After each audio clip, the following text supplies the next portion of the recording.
Hi, and welcome back to this video series on the results of our 2023 Student Health Survey. We've covered sections so far on an overview of the survey itself, youth substance use, sexual and relationship health, and now we're going into a section covering mental health and screen time. And the overall takeaway is that it's a very complicated situation. There are certain things that we are quite well aware of. For one, that we have been seeing reporting of mental health symptoms increasing for some time now. This is a graph showing a slew of different variables that we've been collecting over the last couple of decades. And it's possible that we are starting to see some symptoms decline. Perhaps we are on the other side of a peak now that we're moving out of pandemic restrictions for the most part. Though I will note that self-harm or non-suicidal self-injurious behavior is at a near historic high for us, at least since it was last measured in 2021. This graph shows disparities between different demographic groups in their reporting of symptoms of depression. And I'll note that if we look at all other metrics that we collect on mental health symptoms, we see these same patterns of um, higher reporting in more marginalized, less privileged groups. And this is all happening in an increasingly digital and virtual world that we're all living in, which is, I think, something we can all relate to. This graph shows a mix of both national and local data. The top three are showing increases in youth and adult access and ownership of smartphones. And the bottom is the red line is our own local Franklin County North Quabbin data showing increases in the proportion of students that are reporting more than the recommended 2 hours of daily recreational screen time.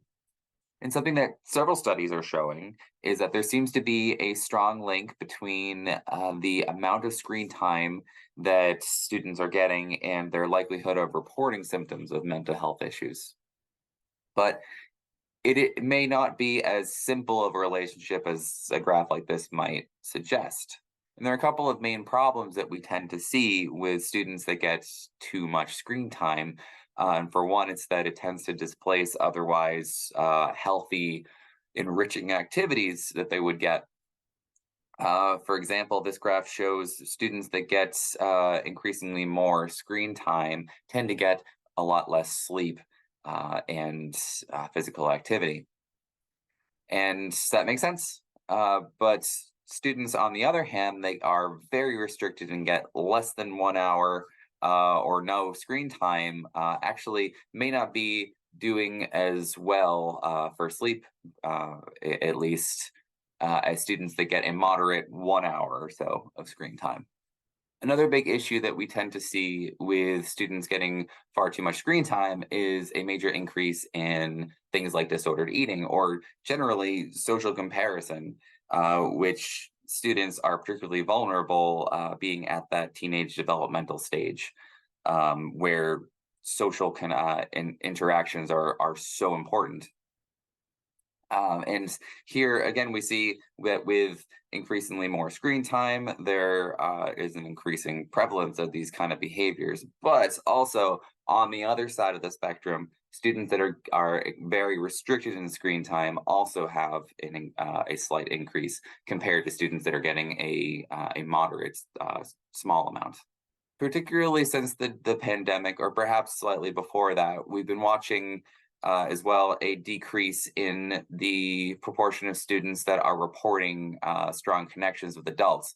The red line here shows students that are reporting that they have an adult at home to talk to about important things, and blue is similar at school, being able to talk to an adult about their problems.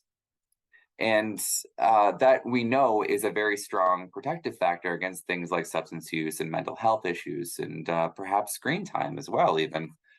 On the right now, we see that students that are not sure that they have a adult at home to talk to about important things are reporting considerably more frequent checking of social media than average. And of course, we shouldn't be putting the onus entirely on parents and caregivers to be managing social media use and screen time for young people, because the ability to do so likely comes down to things like socioeconomic status, which, of course, families don't have a whole lot of control over.